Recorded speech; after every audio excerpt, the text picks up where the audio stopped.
आणि यानंतर बुलेटिनमध्ये महत्त्वाच्या घडामोडींचा वेगवान आढावा आपण घेऊया। सुरुवात करूया पावसाच्या बातम्यांनी। दारफळमधील बरड वस्तीवरील 3 दिवसांपासून अडकलेल्या 22 लोकांचा अखेर प्रशासनाकडून रेस्क्यू। मुख्यमंत्री येण्यापूर्वी नागरिकांचा रेस्क्यू प्रशासनाने एनडीआरएफच्या 2 बोटी पाण्यात सोडल्या।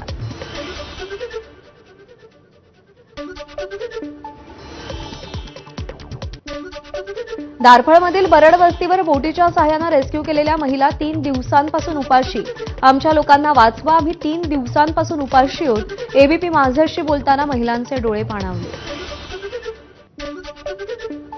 परभणी जिल्ह्यात सलग दुसऱ्या दिवशी गोदावरी नदीची पूरस्थिती कायम।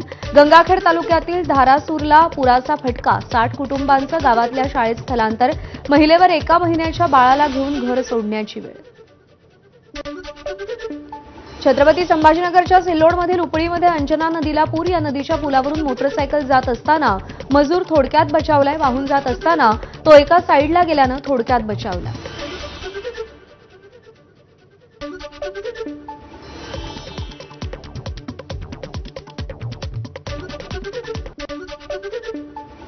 धाराशिवच्या सोनारी देवस्थान परिसरातील माकडं। पावसामुळे रस्त्यावर माणसांसोबत प्राण्यांचंही जनजीवन विस्कळीत।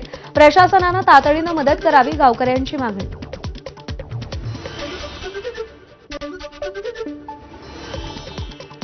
मुख्यमंत्री देवेंद्र फडणवीस आज सोलापूर आणि लातूर जिल्ह्याच्या दौऱ्यावर। सीना नदीला पूर आल्यानं सोलापूरच्या पापनस, रिधोरे, निमगाव, दारफळ, केवड, उंदरगाव या गावांना धोका।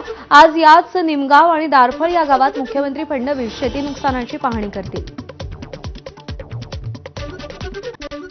सोलापूरच्या दारफळमध्ये आज मुख्यमंत्री फडणवीसांचा दौरा। मात्र रस्त्यांवर पाणी साचल्यानं 30 किलोमीटर वरसा घालून छोट्या रस्त्यावरून मुख्यमंत्र्यांना यावं लागणार। त्यामुळे दुसऱ्या शेतातून गावात प्रवेश करण्यासाठी रस्ता बनवण्याचं काम सुरू। उद्धव ठाकरे उद्या मराठवाड्याच्या दौऱ्यावर। पावसामुळे झालेल्या नुकसानाची पाहणी करणार। शेतकऱ्यांशी संवाद साधणार। खासदार संजय राऊत यांची माहिती। फोटो छापून मदत करणाऱ्यांना नुकसानाचं गांभीर्य समजलंय का? खासदार संजय राऊतांचा राज्य सरकारला सवाल। लोक मरतायत आणि तुम्ही त्याचं राजकारण करत असल्याची ही टीका।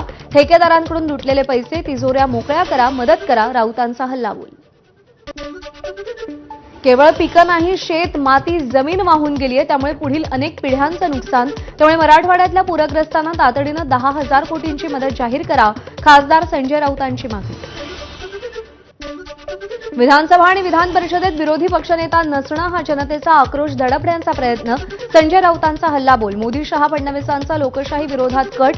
त्यांनी विरोधी पक्षनेता निवडू दिला नाही, राऊतांचं टीकास्त्र। सोलापूर जिल्ह्यातील कोर्टी गावामध्ये जात उपमुख्यमंत्री अजित पवारांनी नुकसानाचा आढावा घेतला। यावेळी अजित पवारांनी शेतकऱ्यांशी संवाद साधत त्यांच्या व्यथा जाणून घेतल्या।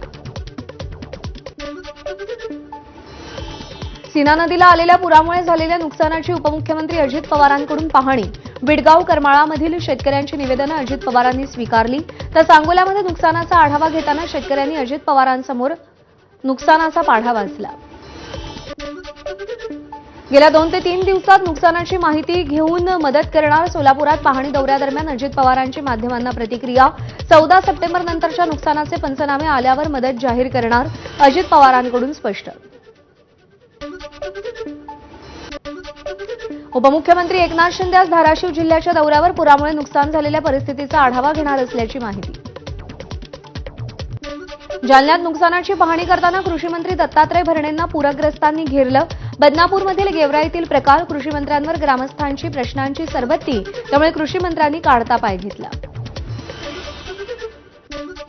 1 गुंठ्याचाही पंचनामा शिल्लक राहणार नाही। जालन्याच्या बदनापूरमध्ये दत्ता भरणेंचं शेतकऱ्यांना आश्वासन। पंचनामे केले जातील, लवकरात लवकर नुकसान भरपाई दिली जाईल, भरणेंकडून शेतकऱ्यांना आश्वासन।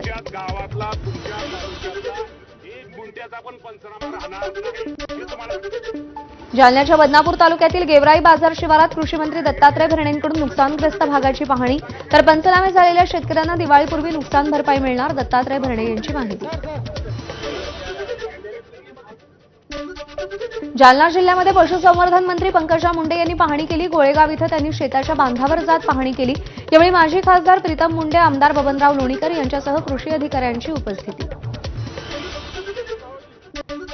जालना जिल्ह्यात पशुसंवर्धन मंत्री पंकजा मुंडेंनी ट्रॅक्टरद्वारे शेतीच्या नुकसानाची पाहणी केली। यावेळी आमदार बबनराव लोणीकर यांनी ट्रॅक्टर चालवला। दरम्यान शेतकऱ्यांना लवकरात लवकर मदतीचं यावेळी पंकजा मुंडेंनी आश्वासन दिलं।